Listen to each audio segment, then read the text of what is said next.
Put your hands together for Sophia and Montoya. Good evening. I'm just testing the mic out because this is my second time ever using a mic in my life. Can you hear me okay? So I know, because I want to add a little drama to this if I can.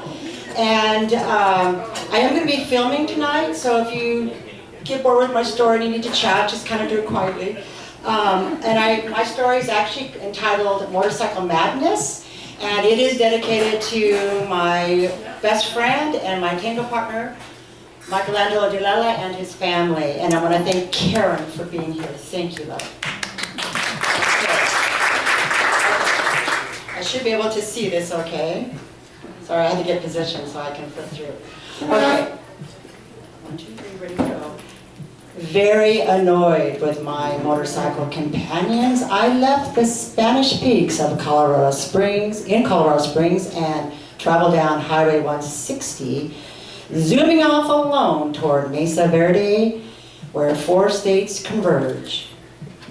Riding my new 1984 Silverwing Honda, boasting a 500cc V-twin engine and a drive shaft, I was soon trapped in an electrified rainstorm. Wind pounded me toward the ground as the giant wheels of semis slapped me with wave after wave of muddy rainwater. In desperation, I struggled to keep my top-heavy motorcycle upright and moving forward.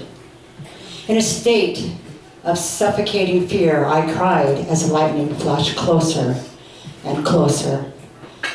Painfully shivering in the cold wetness, I knew I was going to die. All the while I prayed that I was actually worthy enough to live another day. The question is, what brought me to this motorcycle madness? Well, to be honest, it was fear. While living in West Germany in the early 1970s, Rocky, my G.I. Joe husband, promised to replace our VW Bug, which happened to be adorned with a broken heater and rusted out holes in the floorboard, with a better car. Only then would he take me to see the waterfalls in Interlaken, Switzerland.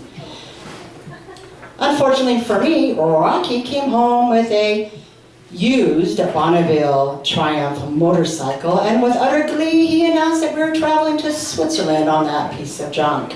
Marital warfare raged for weeks, and I lost that battle. Rocky was going to Switzerland with or without me on his Triumph. As terrified as I was to get on that noisy, vibrating machine, I was more afraid of being left behind and missing out on Switzerland's majesty. So off we went, racing down the Autobahn.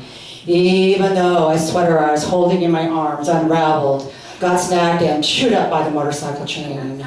Even though we had no money for hotels and had to sleep together in a one-man sleeping bag on the bitter cold ground under a tarp. Even though that Triumph vibrated so much it cracked the gas tank. We finally made it to Interlaken alive. And I truly believed I experienced a slice of heaven. Switzerland's landscape is extraordinary. August 1981 found me divorced and depressed in Long Beach, California. To receive my father's help, I had to make 3 promises. First, I was not allowed to say, "But I can't do it." Second, I was not allowed to say, "But I'm too afraid to try." Lastly, not only did I have to learn how to drive my own motorcycle, I had to obtain a DMV motorcycle license. 1 year later, after completing the written and practical motorcycle training courses twice at the Pacific Coast campus in Long Beach, I finally and proudly met my father's demands. The moment I dared to lean into the curves on my own motorcycle, in the summer of 1982, my self-esteem soared. And I ended that year with a real estate license. By May of 1984, my real estate career was booming, and I moved into my first home, which I designed. In my life, fear has been an obstacle that I've had to overcome many times. For example, afraid of receiving injections and to the point of fainting. I overcame that ordeal by learning how to draw blood, give injections, and surviving my internship, followed by 4 years in the medical field. Terrified of public speaking, I returned to college for a communications degree, joined the speech and debate team, and entered every speech tournament. As in all aspects of my life, fear was a part of my motorcycle experiences. Once, wind ripped my face shield off my helmet, causing the helmet strap to choke me. While driving through Jerome, Arizona, when it was a ghost town, a slow leak in my front tire caused my front forks to wobble and jerk all the way to the repair shop in Prescott, Arizona.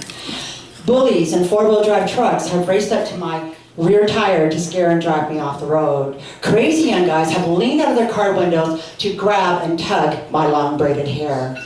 The extreme weather that I have endured included desert heat burning more than 110 degrees, accompanied by heat radiating from the engine and heat radiating from the concrete highway as a sandstorm whipped around me. I am thrilled to say I have never been in a motorcycle accident. In fact, my motorcycle madness transformed into one of my greatest passions.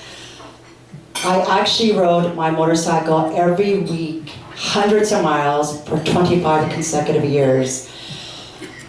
14 years has passed since I gave my last motorcycle away. I am still grateful for the two men who inspired me to use fear as a tool to explore and expand my potential. I love the motorcycle so much that just to enjoy the peace, instead of other people, they'll stare at a candle and meditate, I woke up before sunrise to ride in peace. And I came home before the streets grew crowded. I rode on motorcycles from 360 to 700 cc's. I really believe that fear can destroy or empower our well-being. The choice is ours.